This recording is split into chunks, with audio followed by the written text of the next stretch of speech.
नमस्कार दोस्तों, आज की कहानी का नाम है भाग्य का खेल। यह कहानी ज्ञानवर्धक और शिक्षाप्रद है। एक बार इस कहानी को पूरे अंत तक जरूर सुनिएगा। किसी गांव में लाला राम नाम का एक बनिया अपने पूरे परिवार के साथ रहता था।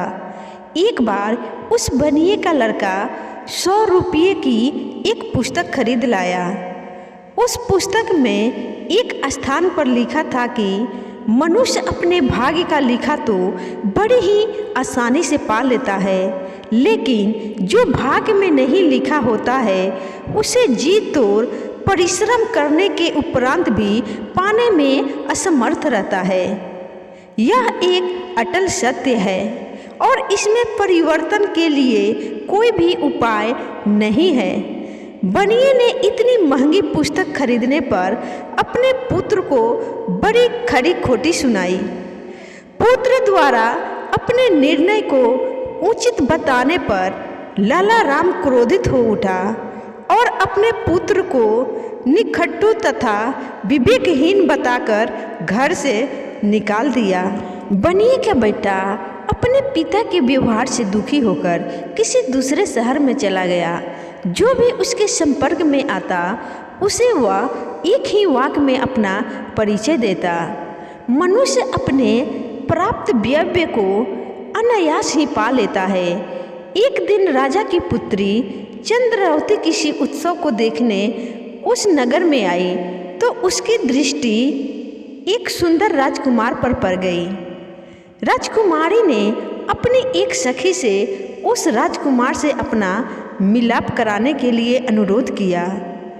सखी ने राजकुमार के पास जाकर अपनी स्वामिनी की पीड़ा का वर्णन करके उससे राजकुमारी के पास चलने की प्रार्थना की। राजकुमार ने राजकुमारी की सखी से महल के भीतर गुप्त रूप से जाने का उपाय पूछा तो सखी ने कहा, मैं रात्रि में महल के ऊपर से चमड़े की एक मजबूत रस्सी नीचे लटका दूंगी।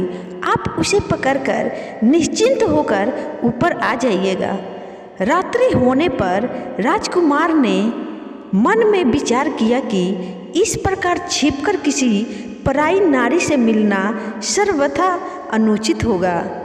राजकुमार ने उधर ना जाने का ही निश्चय किया। उधर जब बनिए का लड़का संयोगवश रात में राजमहल के समीप पहुंचा तो नीचे लटकती रस्सी को देखकर कौतूहलवश ऊपर चढ़ गया। राजकुमारी ने उसे ही राजकुमार समझकर छिपाने के विचार से अंधेरा करके उसे अपनी बाहों का सहारा दिया और स्नेह एवं आदर के साथ अपने पलंग पर बिठा दिया।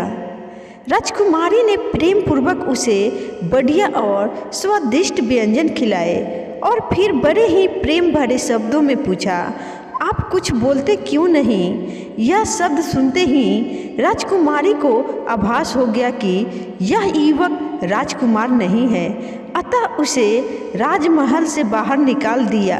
आधी रात का समय था। महल से निकलकर बनिए का पुत्र समीप के एक खंडहरनुमा मंदिर में आकर सो गया। संयोगवश उस नगर का रक्षक अपनी प्रेयसी से मिलने वहां आ पहुंचा। उसको वहां सोया देखकर नगर रक्षक ने उसे जगाकर पूछा, कौन हो भाई तुम? यहाँ क्यों सो रहे हो? तो उस बनिए के लड़के ने कहा, भाई मुझ अभागे का ना तो कोई घर है ना द्वार, दुनिया में मेरा कोई सगा संबंधी भी नहीं है, कोई काम धंधा क्यों नहीं करते? नगर रक्षक ने सख्त लहजे में पूछा, कोई कितना भी परिश्रम क्यों न करे, मनुष्य अपने प्राप्त व्यय को अनायास ही प्राप्त कर लेता है। उसने अपना वही पुराना रटा रटाया वाक्य दोहरा दिया। नगर रक्षक ने सोचा कोई बेवकूफ़ है, बोला यहाँ सोना मना है, कहीं और जाकर सो। नगर रक्षक का आदेश सुनकर वह उठकर चल दिया, परंतु अर्ध निंद्रा की स्थिति में होने के कारण कुछ दूर एक छोटे से मकान के आंगन में जाकर सो गया। वहीं नगर रक्षक की युवा पुत्री विनयवती अपने प्रेमी से मिलने की प्रतीक्षा में बैठी थी। उसने अंधेरे में उसे ही अपना प्रेमी समझा और बोली, क्या अभी तक आप मुझसे नाराज हैं जो मुझसे बोल नहीं रहे हैं? मनुष्य अपने प्राप्त व्यय को अनायास ही प्राप्त कर लेता है। उसने अपने वही शब्द उसके सामने फिर दोहरा दिए। उसके इस प्रकार मुंह खोलते ही विनयवती अपनी मूर्खता और अधीरता पर पश्चाताप करने लगी। उसने बनिए के लड़के को उसी वक्त वहाँ से भगा दिया। विनयवती द्वारा दुत्कारने जाने के बाद वह नगर की गलियों में भटकने लगा। रास्ते में उसे गाजे बाजे के साथ जाती बारात मिली तो वह भी उसी में शामिल हो गया। बारात जब लड़की वालों के घर पहुंची और दुल्हन हाथ में जयमाला लिए जैसे ही दूल्हे के पास आई, उसी वक्त एक मदमस्त हाथी वहां आ पहुंचा। उसे देखते ही सारे बाराती इधर उधर छिप गए। दूल्हा भी दुल्हन को छोड़कर कहीं जा छिपा। दुल्हन बनकर खड़ी युवती हाथी को देखकर थर थर कांपने लगी। बनिए के पुत्र ने साहस करके उस युवती का हाथ थामा और सुरक्षित स्थान पर ले गया। हाथी के चले जाने के बाद सारे बाराती और दूल्हा एक जगह इकट्ठे हुए। वर पक्ष ने दुल्हन के व्यवहार पर आपत्ति करते हुए कहा, तुम्हारी पुत्री पर पुरुष को स्पर्श कर चुकी है, आप लोग कैसी बातें कर रहे हैं? दुल्हन के पिता ने वर पक्ष वालों से हाथ जोड़ते हुए कहा। तभी दुल्हन बनी निरपराध युवती आगे बढ़ी और बोली, मुझे मौत के मुंह में ढकेलकर केवल अपने प्राणों की चिंता करने वाला मेरा पति होने के योग ही नहीं है।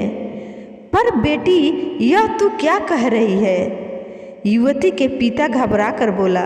दुल्हन बनी लड़की ने कहा, मैं ठीक कह रही हूँ पिताजी। संकट में साथ निभाने वाले, अपने प्राणों को संकट में डालकर मेरी रक्षा करने वाले इस युवक से ही मैं विवाह करूँगी। इस वाद विवाद में सवेरा हो गया। संजोगवश राजकुमारी और नगर रक्षक की पुत्री विनयवती भी वहां आ पहुंची। लोगों से सूचना पाकर राज प्रमुख भी वहां आ पहुंचा। राज प्रमुख ने बनिए के पुत्र से पूछा, कौन हो तुम? मनुष्य अपने प्राप्त व्यय को अनायास ही प्राप्त कर लेता है। उसने अपने शब्द फिर से वही दोहरा दिए। यह सुनते ही राजकुमारी के मुंह से निकल पड़ा, विधाता भी उसे रोक नहीं सकता। उधर विनयवती भी अपने आप पर संयम खो बैठी और कहने लगी, मुझे ना अपने किए पर दुख है और ना ही आश्चर्य। राज और नगर रक्षक को अपनी अपनी पुत्रियों के मुंह खोलने पर काफ़ी हैरानी हुई। राजा ने इस सारे कांड की गुप्त रूप से जांच करवाई और सत्य का पता चलने पर दोनों कन्याओं का विवाह भी उस बनिए के पुत्र से कर दिया। सेठ ने भी अपनी पुत्री की इच्छा अनुसार उसका विवाह उसी के साथ कर दिया। इस प्रकार उसने अपने प्राप्त व्यय को अनायास ही प्राप्त कर लिया। तो दोस्तों, इस कथा का सार है, मनुष्य भाग्य से ज़्यादा और समय से पहले कुछ भी प्राप्त नहीं कर सकता। इसलिए मनुष्य को अपना धन नष्ट हो जाने पर दुखी नहीं होना चाहिए। यदि कुछ अनायास ही प्राप्त हो जाए तो उसमें आश्चर्य भी नहीं करना चाहिए। इसके पीछे भाग्य का रचयिता का ही हाथ होता है। ना चाहते हुए भी बनिए के बेटे को इतना कुछ मिल गया जो वह चाहकर भी प्राप्त नहीं कर सकता था। तो दोस्तों, अगर आपको यह कहानी अच्छी लगी हो तो वीडियो को लाइक शेयर ज़रूर करिएगा और जाते जाते इस चैनल को सब्सक्राइब जरूर कर लीजिएगा। फेसबुक पर देख रहे हैं तो इस आईडी को फॉलो ज़रूर कर लीजिएगा। धन्यवाद।